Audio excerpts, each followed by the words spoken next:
जय हिंद दोस्तों, UP classes में आपका स्वागत है।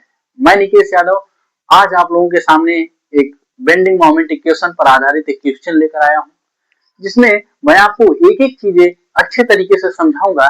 जैसा कि इसके पहले मैं एक प्रॉब्लम इस पर करा चुका हूं और वो प्रॉब्लम मेरे प्लेलिस्ट में पड़ी हुई है। मैकेनिक्स ऑफ मटेरियल की प्लेलिस्ट बनी हुई है मेरे यूट्यूब चैनल पर और उसमें पड़ी हुई है। उसके बाद हम इसमें सेकेंड प्रॉब्लम आज चालू करेंगे। इस प्रॉब्लम में एक एक चीजों को अच्छे तरीके से जानेंगे। जैसा कि मैं कभी भी आपको जब कभी भी न्यूमेरिकल लगवाने जाता हूं तो मैं एक चीज आप लोगों को बताने का प्रयास करता हूं कि वो क्या होनी चाहिए, यूनिट कन्वर्जन होना चाहिए और हमें कौन सा फार्मूला लगाना वो तो हमें आ जाएगा जब हमें, और जो चीजें हमें दी हुई होती है उनको हमें नोट करना होता है। तो हम जब चीजें नोट करेंगे तो हमें पता चलेगा कि हमें क्या ज्ञात करना है और किस चीज पर हमें ज्यादा ध्यान देना है और इसमें कौन सा इक्वेशन लगेगा, कौन सा आपका फार्मूला लगेगा, ये सारी चीजें हमें ज्ञात होती जाएंगी। तो चलिए ठीक है, ये आपके सामने एक क्वेश्चन है, मैं इसको अच्छे तरीके से पढ़ता हूँ। उसके बाद एक एक चीज जो इसमें दी हुई है, टर्मिनोलॉजी दी हुई है, उनको मैं यहाँ पर अच्छे तरीके से लिखूंगा। उसके बाद हम क्या करेंगे, उसके बाद इस क्वेश्चन को हम लोग सॉल्व करेंगे। तो सबसे पहले मैं एक क्वेश्चन पढ़ता हूँ। जैसा कि आपके सामने क्वेश्चन दिया गया है, बोल रहा है कि एक 6 मीटर प्रास धरण के, ये प्रास धरण क्या होती है, क्या बोल रहा है कि एक 6 मीटर प्रास धरण के काट की गहराई और चौड़ाई, गहराई कितना है 300 mm और आपकी जो चौड़ाई है वो 70 mm है। यदि धरण पर अनुगेय प्रतिबल, क्या अनुगेय प्रतिबल की तीव्रता 120 मेगा पास्कल हो। क्या बोल रहा है कि यदि जो हमारी धरण है उस पर अनुगेय प्रतिबल हमारा जो है वो कितना है 120 मेगा पास्कल हो तो निम्नलिखित ज्ञात कीजिए। जिसमें क्या बोला, संपूर्ण धरण पर यूडीएल, क्या बोल रहा है संपूर्ण धरण पर यूडीएल ज्ञात कीजिए। अब हमें एक एक चीजों को हम इसमें नोट करेंगे। क्या बोल रहा है कि एक 6 मीटर प्रास धरण है। प्रास धरण को इंग्लिश में क्या बोलते हैं, कैंटिलीवर बीम। ये क्या होती है, जिसका एक सिरा फिक्स्ड होता है, दूसरा सिरा फ्री होता है। जैसे कि कुछ इस प्रकार बनती है आपकी, ये कुछ इस प्रकार बनती है।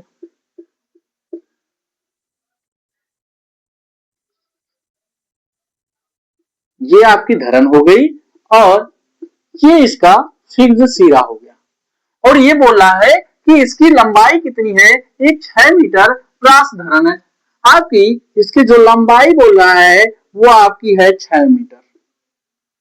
उसके बाद बोल रहा है काट के सेक्शन की गहराई, जो आपकी बीम है वो कैसी है, वो बीम आपकी कुछ इसी प्रकार होगी। कैसी होगी आपकी कुछ बीम ऐसी, मैं आपका थोड़ा सा 3D में बनाने का प्रयास करता हूं। जो आपकी बीम होगी वो कुछ इस प्रकार होगी।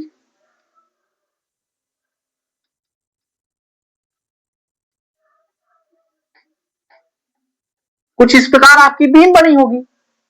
तो उस स्थिति में जो बीम का जो सेक्शन है वो कैसा है, बीम का सेक्शन आयताकार है। तो हम लोग पूरी बीम ना बना करके यहाँ पर सेक्शन उसका दिखा देते हैं।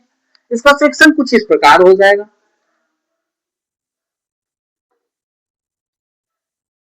और इस सेक्शन में हमें क्या दिया है,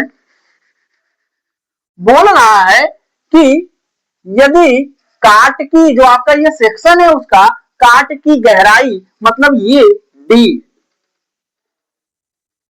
क्या बोल रहा है, जो गहराई आपको क्या बोल रहा है, गहराई इसकी है 300 mm।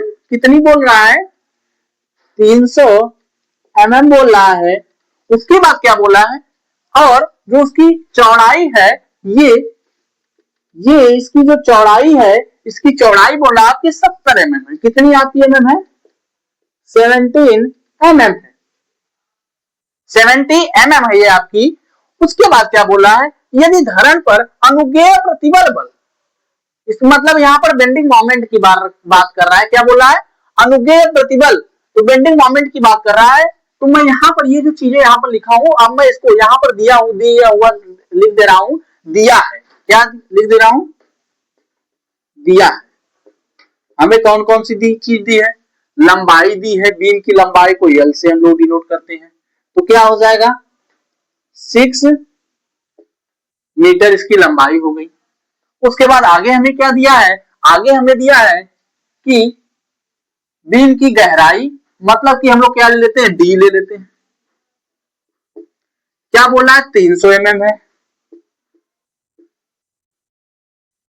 और इसके आगे क्या बोला है, इसके आगे बोला है यदि, और गहराई इतना बोला है, उसके बाद बोला है इसकी जो चौड़ाई है यहां से यहां तक बी, चौड़ाई क्या ले लेंगे, बी, बी आपका है 17 mm। उसके बाद आगे बोला है कि यदि धरण पर अनुगीय प्रतिबल बल, अनुगीय प्रतिबल की बात करा, अनुगीय प्रतिबल की तीव्रता, तो ये हो जाएगा, इसे हम लोग सिग्मा बी से डिनोट कर ले रहे हैं, इससे सिग्मा बी से डिनोट कर लेंगे या फिर सिग्मा से ही इसको डिनोट कर लेते हैं। ये आ गया 120 मेगा पास्कल। अब ये हमारा जो मेगा पास्कल है, इसको इसमें अब हम लोग यूनिट कन्वर्जन करेंगे। यूनिट हमें यहाँ पर जो सारी यूनिट दी हुई है ये mm में है, केवल ये जो 6 है लंबाई है वो मीटर में दी हुई है, तो इसको मैं अभी छोड़ रहा हूं। अभी जब आगे हम लोग क्या करेंगे, कैलकुलेशन को आसान बनाने के लिए, जब अभी इसके आगे हम लोग निकालेंगे, इसमें क्या जो यूडीएल निकालने के लिए बोल रहा है, यूनिफॉर्मली डिस्ट्रीब्यूटेड लोड बोल रहा है, जब निकालेंगे तब हम लोग बताएंगे। और ये कह रहा है हमें सिग्मा ज्ञात हो गया। उसके बाद आगे बोल रहा है ये प्रतिबल का मान। अब इसको यूनिट कन्वर्जन करेंगे, यूनिट कन्वर्जन देखेंगे तो sigma is equal to 120 mega pascal बोल रहा है। इसको हमें किसमें ज्ञात करना है, न्यूटन पर एमएम स्क्वायर में से ज्ञात करना है। तो न्यूटन पर एमएम स्क्वायर में से ज्ञात करने के लिए मैं यहाँ पर बता देता हूँ, बस इसको नोट, अगर आपको पता नहीं होगा तो आपको पता चल जाएगा, और यहाँ पर मैं इसमें नोट नहीं कराऊंगा क्योंकि थोड़ी सी जगह की यहाँ पर हमें कमी है। तो अब हम अगर 120 हमारे पास मेगा पास्कल है, जैसा कि हम लोग जानते हैं पास्कल के बराबर में न्यूटन, क्या न्यूटन पर मीटर स्क्वायर आता है, और मेगा के बराबर क्या आता है 120 इंटू मेगा की जगह 10 की पावर 6 हम लोग लिख सकते हैं। उसके बाद और एक चीज और हम लोग जानते हैं कि 1000 mm इज इक्वल टू आपका कितना होता है, 1 मीटर होता है। अगर हम यहां पर मीटर को कन्वर्ट करना चाहें, किसमें, एमएम में कन्वर्ट करना चाहें, तो हमें 1000 से गुणा करने पड़ेगा। लेकिन अगर हमें, जब हम मीटर स्क्वायर को एमएम में कन्वर्ट करना चाहेंगे तो हमें किससे गुणा करना पड़ेगा, 10 की पावर 6 से, किससे, 10 की पावर 6 से गुणा करना पड़ेगा। तो इस स्थिति में हम यहां पर लिख देते हैं न्यूटन पर 10 की पावर 6 इंटू एमएम स्क्वायर करते हैं। तो एमएम स्क्वायर से अब 10 की पावर 6 से 10 की पावर 6 कट गया, ये आ जाएगा 120 न्यूटन पर एमएम स्क्वायर, आपका ये आ जाएगा। ये कैसे आया, मैं एक एक टर्मिनोलॉजी यहां पर मैंने आपको समझा दिया कि ये हमारे सामने आया तो कैसे आया। अब हम क्या करेंगे यहां पर, इसीलिए मैं यहां पर, अब मैं इसको क्या लिखूंगा, यहां पर मैं इसको लिखूंगा 120 न्यूटन पर एमएम स्क्वायर। आई थिंक ये चीज आपको याद हो गई होगी, जब कभी भी मेगा पास्कल में दिया हो तो उसको हम लोग डायरेक्ट न्यूटन पर एमएम स्क्वायर में किस प्रकार लिख सकते हैं, ये आपको मैं यहां पर सामने आज बता दिया। अब आगे क्या करेंगे, आगे हमें ये कुछ इस प्रकार बोल रहा है। अब हमें क्या ज्ञात हो गया, हमें धरण की लंबाई ज्ञात हो गई और डी ज्ञात हो गया, मतलब कि इसकी गहराई ज्ञात हो गई, और बी ज्ञात हो गया, मतलब कि इसकी चौड़ाई जो क्रॉस सेक्शन है, और सिग्मा हमें ज्ञात हो। अब हमें बेंडिंग मोमेंट इक्वेशन आपका क्या होता है, M upon I sigma upon Y E upon R. हमें इसमें क्या क्या पता है, हमें इसमें सिग्मा का मान पता है, y का मान हमें नहीं पता है। तो y का मान क्या होता है, जब हमारी क्रॉस सेक्शन कोई होता, मान लीजिए हमारे पास क्रॉस सेक्शन है, तो इस स्थिति में y का मान हमारा क्या होता है, जो हमारी डी, हमारी जो बीम की डेप्थ होती है, गहराई होती है, उसका y बराबर हमारा क्या, d/2 होता है।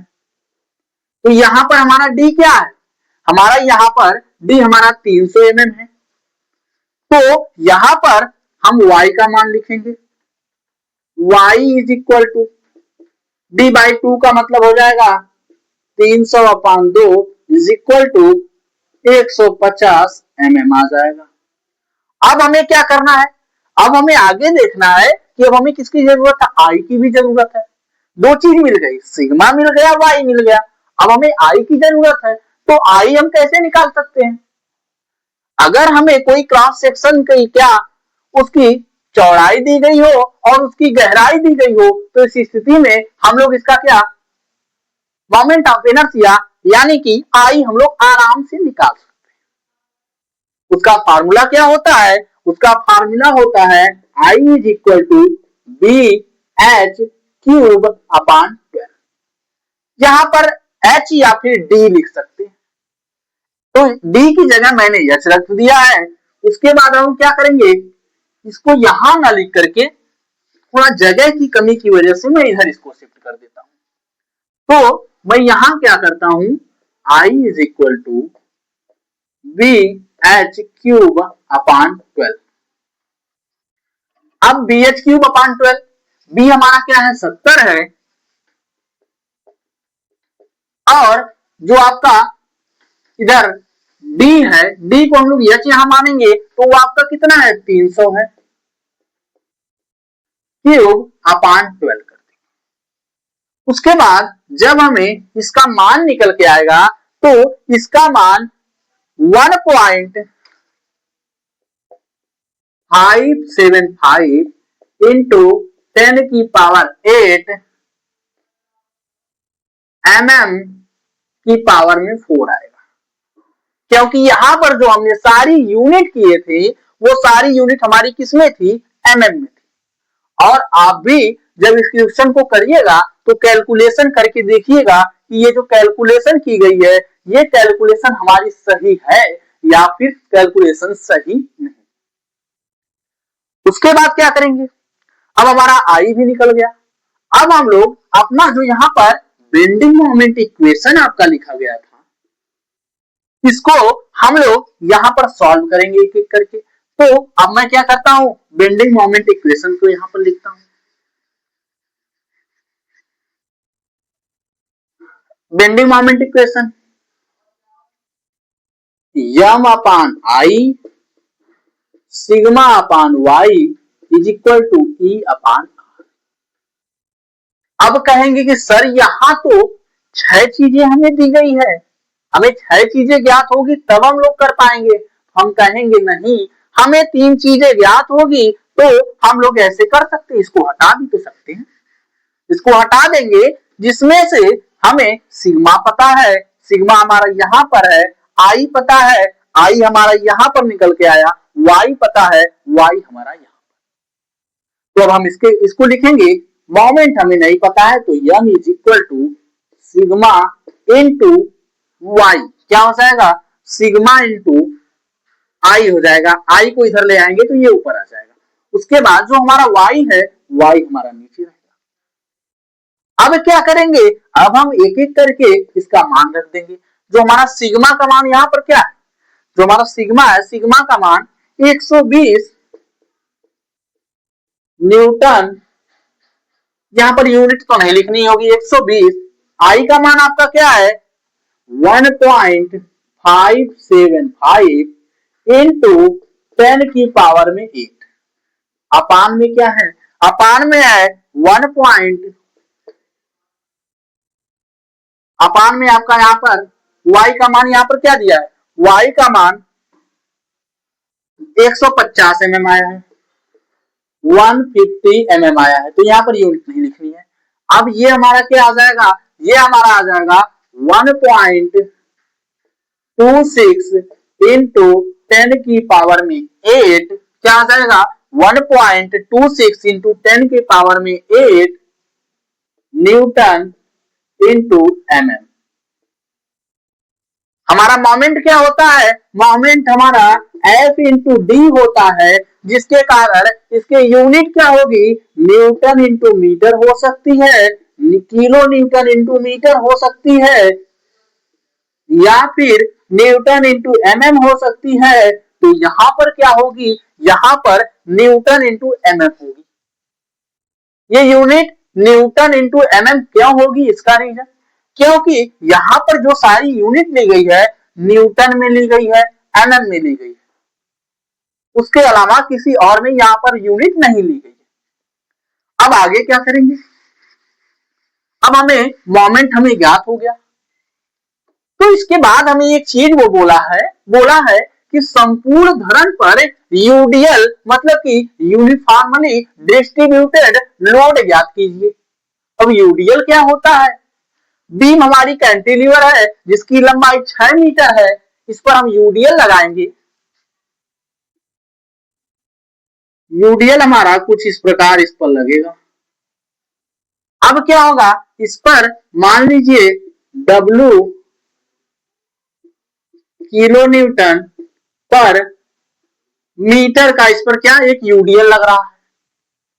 तो इस स्थिति में इसका बेंडिंग मोमेंट क्या होगा, इसका हमें बेंडिंग मोमेंट याद रखना होगा, हमें याद होना चाहिए। जैसे कि दो तीन केसें लगभग आती हैं, 4 केसें आती हैं, जिसमें से एक और केस आपकी है जिसमें सिंपली सपोर्टेड बीम होती है। क्या होती है, सिंपली सपोर्टेड बीम होती है, उस पर यूडीएल कुछ इस प्रकार लगा हुआ होता है। इसके लिए अगर बेंडिंग मोमेंट पूछे तो ओमेगा एल स्क्वायर अपान 8 होता है। क्या होता है, ओमेगा एल स्क्वायर अपान 8 होता है। परंतु इसके लिए हमारा जो बेंडिंग मोमेंट आएगा, बेंडिंग मोमेंट को ही यहाँ पर हम लोग मोमेंट मान ले रहे हैं, तो यहाँ पर हम लोग मोमेंट लिखेंगे डायरेक्ट। मोमेंट यहाँ पर क्या होगा, डब्ल्यू एल स्क्वायर अपॉन 2 होगा। जब बीम हमारी कैंटिलीवर होगी उस पर यूडीएल लगा होगा, तो उस स्थिति में हमारा जो बेंडिंग मोमेंट इस पर होगा डब्ल्यू एल स्क्वायर अपॉन 2 होगा। अब क्या करेंगे, अब देखेंगे कि जो हमने यहाँ पर यूनिट मानी है, क्या जो हमने यहाँ पर यूनिट मानी है, ये यूनिट हमारी स्मॉल डब्ल्यू किलो न्यूटन पर मीटर में है, और हमारे पास जो यल का मान है वो भी मीटर में है। तो हम क्यों ना जो हमें यहाँ पर मोमेंट दिया गया है, मोमेंट के मान को हम लोग किसमें चेंज कर लें, मोमेंट के मान को हम लोग इस वक्त में आपका किलो न्यूटन इंटू मीटर में चेंज कर लें। अब इसको किलो न्यूटन इंटू मीटर में कैसे चेंज करेंगे, ये मैं अच्छे तरीके से बता दे रहा हूं, यूनिट कन्वर्जन करके बता दे रहा हूं। अब क्या करेंगे, 1.26 इंटू 10 की पावर में 8 न्यूटन इंटू एमएम। अब अगर हमें किलो न्यूटन में इसको बदलना हो तो 1.26 इंटू 10 की पावर में, यहां पर क्या कर देंगे, 10 की पावर में 5 कर सकते हैं, into kilo Newton into MM कर सकते हैं, क्योंकि जो आपका 10 की पावर 3 होता है वो किलो न्यूटन में किलो में बदल जाता है।